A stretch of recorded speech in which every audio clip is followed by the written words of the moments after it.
이번 일을 겪으면서 아직 살만한 세상이구나 하는 생각에 마음이 참 따뜻해집니다. 우리 엄마는 작은 시골 동네 학교 앞에서 평생 동안 김밥 장사를 했어요. 아버지가 세상을 일찍 떠나셨기에 어머니 혼자 오빠와 저를 키워야 했으니까요.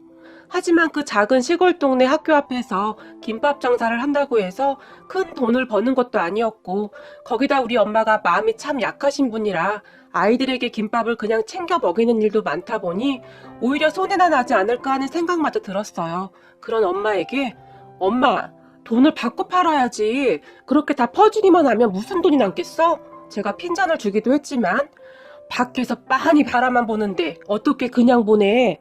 그리고 엄마는 이 자리에서 김밥 장사를 할 수 있다는 것만으로도 그저 감사할 뿐이야. 우리 엄마는 그런 분이셨어요. 눈물도 많았고 딱한 사람들을 보면 절대 그냥 지나치지를 못했거든요. 그런 엄마를 좋게 보는 사람들도 많았지만 반면에 참 오지랖도 넓어. 무슨 자선사업가도 아니고 잘난 척은 혼자 다 해. 옆에서 떡볶이와 튀김을 팔던 아주머니는 우리 엄마를 그렇게 못마땅해 했어요. 하지만 우리 엄마는 항상 초심을 잃지 않았고 한결같았어요. 돈 많은 사람만 베풀고 사는 게 아니야. 마음을 좋게 먹으면 누구라도 할 수 있는 거지. 엄마가 항상 입버릇처럼 하던 말이었거든요. 그런 엄마에게 그런다고 누가 알아줄 것 같아? 좋은 일하고 여기나 먹으니까 그렇지. 제가 입을 삐죽이며 말을 했지만 누가 알아준다고 해서 하는 게 아니야. 그냥 내 마음이 행복하려고 하는 거지. 엄마는 항상 그렇게 알 수 없는 말만 하셨어요.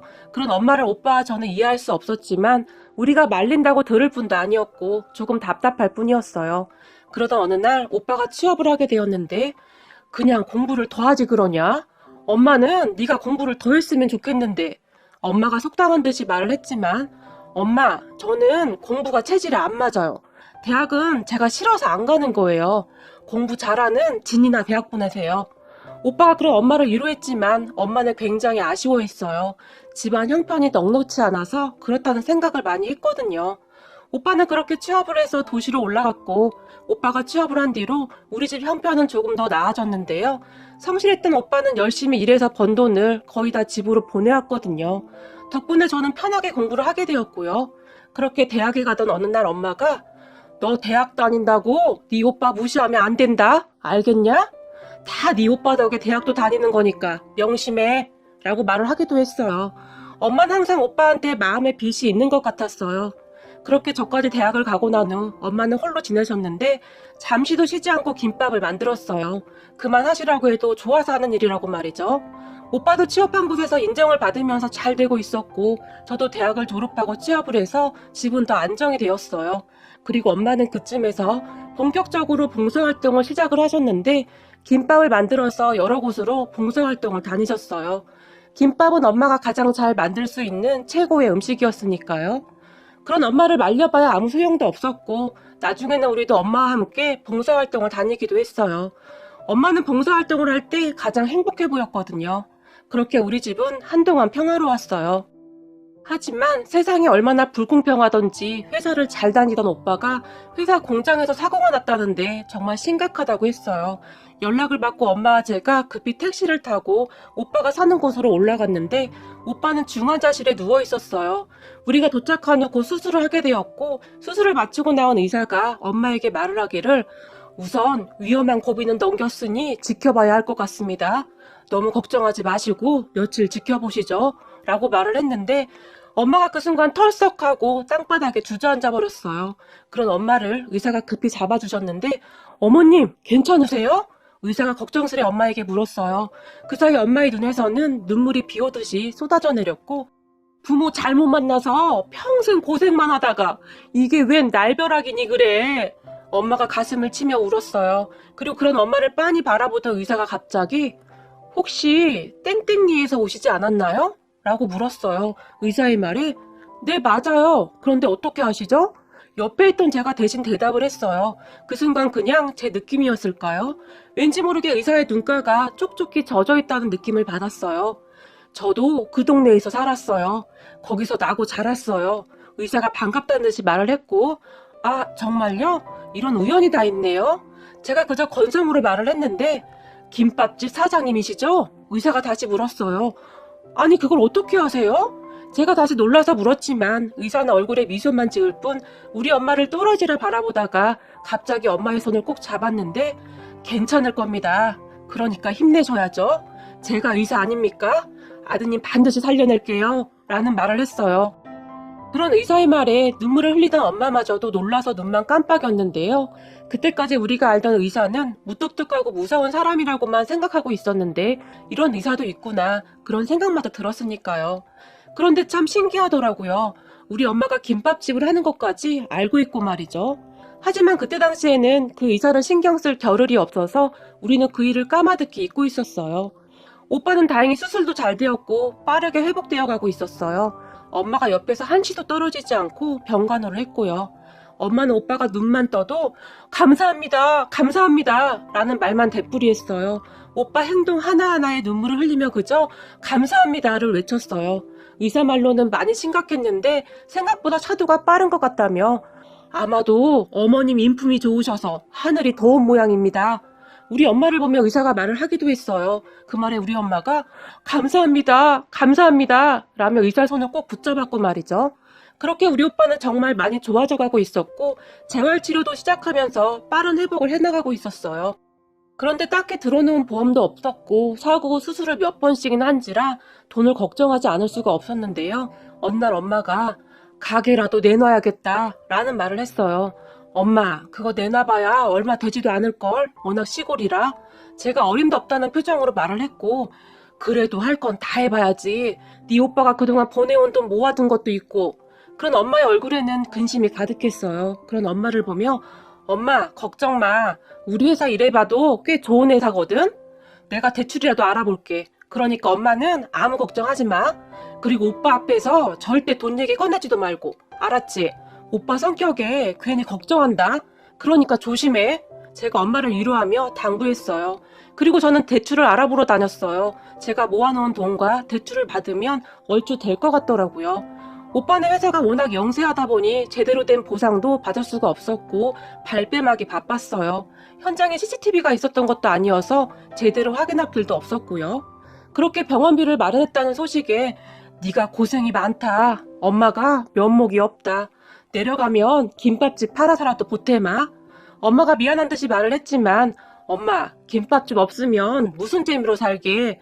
많이 무리한 것도 아니고 괜찮아. 그동안 오빠가 나한테 어떻게 했는데 내가 이 정도도 못해? 괜찮아. 제가 엄마에게 말을 했고 엄마는 그저 고맙다고만 했어요. 그렇게 시간이 얼마나 흘렀을까요? 오빠는 퇴원을 하게 되었어요. 한 달에 몇 번씩만 통원 치료를 하면 된다고 했거든요. 그리고 제가 병원비를 개선하기 위해 수납처로 갔는데 병원비를 정산하던 직원이 병원비 이미 다 정산되었습니다 라고 말을 했어요. 네? 잘못 보신 걸 거예요. 이재훈 씨 다시 확인해 주세요. 제가 말을 했고 네, 다 됐어요. 이재훈님 병원비 납부 완료된 상황입니다 라고 말을 하더니 직원이 납부 영수증을 저에게 건넸는데요. 그 영수증을 받아들던 순간 제가 깜짝 놀라고 말았어요.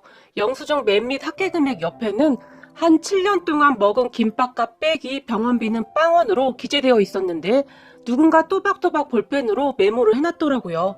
제가 놀라서 직원을 멍이 바라봤는데요.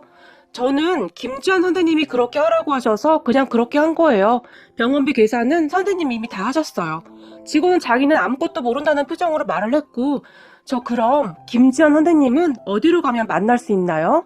제가 물었지만 저기 죄송한데 선생님 많이 바쁘시니까 그냥 가셔도 된다고 하셨어요.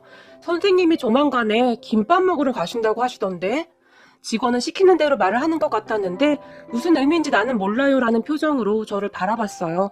그렇게 어떻게 해야 하나 당황을 하고 있었는데 그냥 가시는 게 선생님에 대한 작은 배려라고도 전해달라고 하셨어요.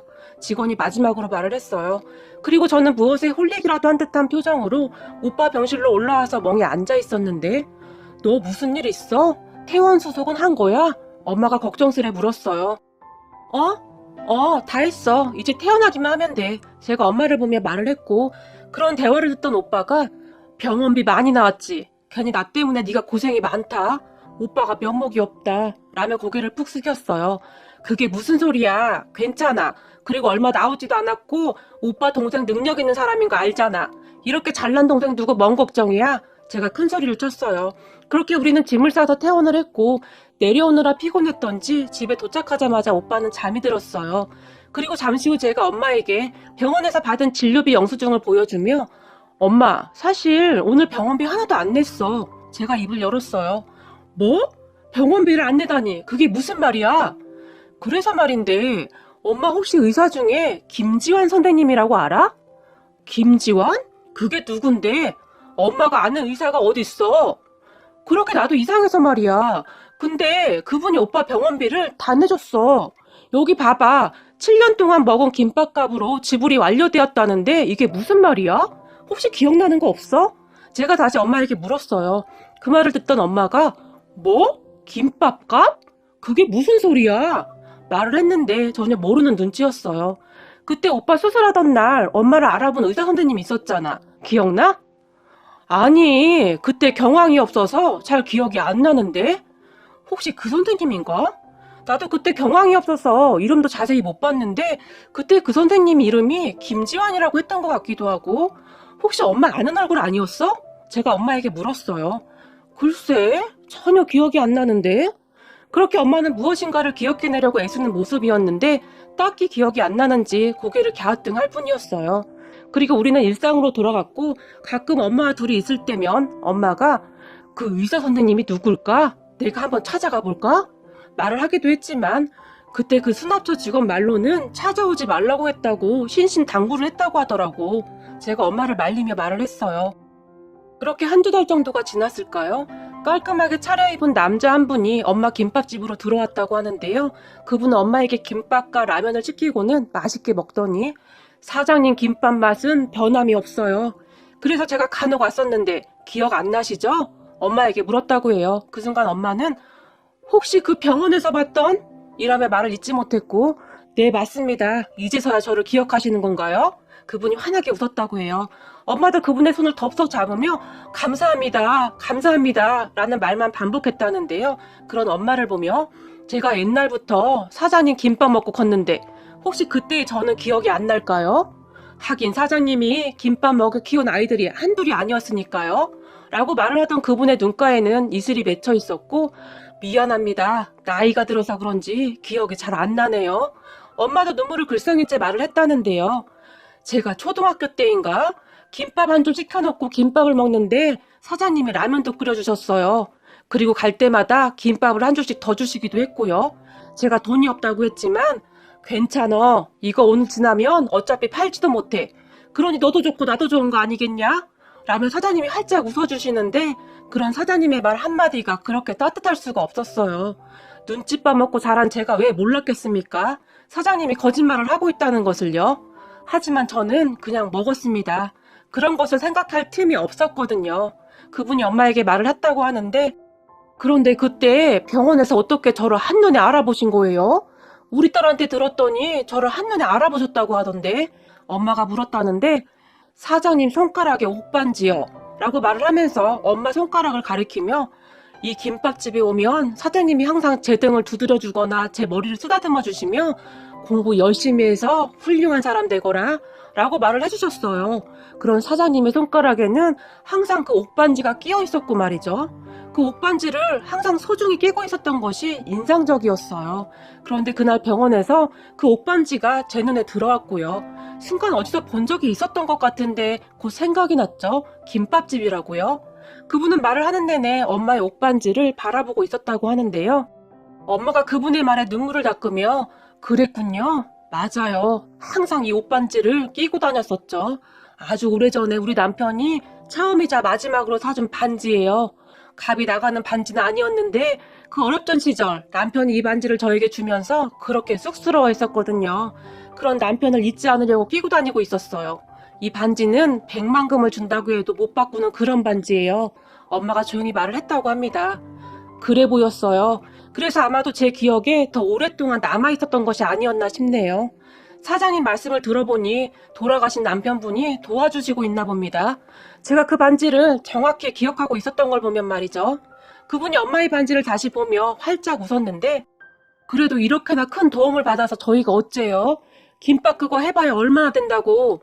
엄마가 그분을 보며 미안한 듯이 말을 했지만 저도 받은 만큼 돌려드리고 있는 것뿐입니다. 라고 말을 했다는데요. 그리고 그분이 엄마에게 살아온 이야기를 해줬다고 하네요. 사장님, 김밥 한 줄 사 먹을 돈이 없던 제가 어떻게 의사가 됐겠습니까? 제가 직접 공부를 해보니 돈이 보통 많이 들어가는 게 아니더라고요. 저도 많은 분들의 도움을 받았습니다. 그 많은 사람 중에 사장님도 한 분이시고요. 그렇게 그분은 이야기를 시작했는데요. 그분은 그때 당시 아주 공부를 잘했지만 돈이 없어서 대학을 갈 생각도 못했대요. 고등학교를 졸업한 후에 바로 취업을 해서 돈을 벌어 아픈 엄마를 돌봐야 한다는 생각뿐이었다고 했으니까요. 그런데 중학교 3학년 때 선생님이 공부를 하라고 하며 너는 공부머리가 있어서 무조건 공부를 해야 해 라는 말을 했다고 하는데요. 그런 선생님에게 제가 그럴 형편이 못 돼요. 저는 빨리 졸업해서 돈이나 벌래요 라고 말을 했다는데 네 의지만 있다면 말이야 돈은 문제될 게 없어. 선생님이 그분에게 말을 했다고 해요. 딱히 하고 싶은 것도 없고 저는 그냥 돈이나 많이 벌 거예요. 선생님 말 잘 들어. 지금 이 순간은 너에게 다시 오지 않을 거고 잘 결정해야 해. 선생님이 보기에 너는 이대로 쭉 열심히 공부하면 뭐가 돼도 크게 될 것 같구나 라고 말을 해줬다고 하네요. 그리고 그 뒤 선생님은 많은 도움을 주기 시작했는데요. 같은 중학교를 졸업한 선배 중에 성공한 의사 선배가 한 명 있었다는데 학교에 기부도 많이 하고 후배들 중 한 명을 선정해서 장학금을 줬던 모양입니다. 그렇게 선생님은 그분이 장학금을 받을 수 있도록 추천했고 그 선배가 대학까지 장학금을 후원해줬다고 했어요. 장학금을 받는 동안 적극적으로 추천을 해준 선생님에게 부끄럽지 않게 정말 밤낮으로 공부를 했지만 아무래도 서울에 있는 의대는 힘이 들더래요. 그래서 지방에 있는 의대에 들어갔고 그 선배분이 주는 장학금을 받으면서 정말 열심히 공부를 했다고 했어요. 나중에 한참 후에 의사가 되고 나서 장학금을 준 그 선배를 찾아가서는 감사합니다. 이 은혜는 꼭 갚겠습니다. 라고 인사를 하던 그분에게 선배는 장하구나. 아주 장해. 라며 칭찬을 해주었다는데요. 죄송합니다. 제가 공부를 더 잘했어야 했는데 지방 의대를 들어가서 죄송해요. 라고 말을 했지만 의사를 하는데 지방 의대면 어떻고 서울에 있는 의대면 어떻니? 그냥 네 본분을 다 하면 되는 거다. 의사는 사명감을 가지고 해야 하는 직업이야. 라고 말을 해주었다고 합니다. 그리고 그 선배가 그분에게 한마디를 더 추가했는데요. 나한테 은혜 갚을 생각하지 말고 살면서 정말 어려운 사람들이 있다면 네가 가지고 있는 것을 나눠주거라. 의사가 되면 정말 바쁘고 기계적으로 생각하고 움직이게 되겠지만 항상 주변을 둘러보며 사는 여유가 있었으면 좋겠구나. 힘들고 어려운 사람들에게는 네가 내민 손이 생명줄이 될 수도 있다는 것을 항상 명심하거라. 내가 너한테 바라는 것은 그거 한 가지뿐이다. 라는 말만 했다고 합니다. 그리고 그분은 그 말을 항상 가슴속에 새기며 살고 있다고 했어요. 그리고 그분도 학교에 기부도 하고 좋은 일을 많이 하고 있다고 했는데 이런 일을 하면 제가 더 행복해집니다. 이것도 일종의 중독이에요. 그 행복을 느끼고 싶어서 더 하게 되거든요. 라며 활짝 웃었다고 합니다. 그럼 그분의 말에 우리 엄마가 눈물을 펑펑 흘린 것은 말할 것도 없고 말이죠. 그렇게 잠시 후 그분이 엄마의 김밥집을 나서면서 사장님, 건강하셔서 오래오래 김밥 장사 하셔야 합니다. 사장님이 키운 아이들이 언제 곧 다시 찾아올 수도 있으니 반갑게 맞아주셔야죠. 라며 엄마의 손을 꼭 잡아주고 갔다고 하네요. 엄마가 그렇게 멀어져가는 그분의 뒷모습을 바라보며 다시 한번 눈물을 흘렸다고 했어요. 그리고 그날 밤 엄마가 저에게 전화를 해서는 네 아빠가 우리를 돌봐주고 있는갑다. 우리가 눈에 밟혀서 떠나지를 못하는갑다. 라며 또다시 눈물을 흘렸어요. 그리고는 그분이 다녀간 이야기를 했는데 저도 모르게 고개가 숙여지더라고요. 선한 영향력은 끝도 없다고 하더니 엄마의 김밥 한 줄이 이렇게 큰 선한 영향력을 퍼뜨렸다는 것에 우리 엄마가 자랑스럽고 또 자랑스럽습니다. 저도 이제부터는 아무리 바쁘더라도 주변을 둘러볼 수 있는 그런 사람이 되어야겠습니다. 저의 작은 손길이 그 사람들에게는 희망이 될 수도 있는 것이니까요. 여러분, 많이 삭막하고 힘든 세상이지만 우리 모두가 조금씩만 노력한다면 우리 모두는 누군가의 희망이 될 수도 있지 않을까요? 이런 따뜻한 마음으로 세상을 밝혀주시는 모든 분들에게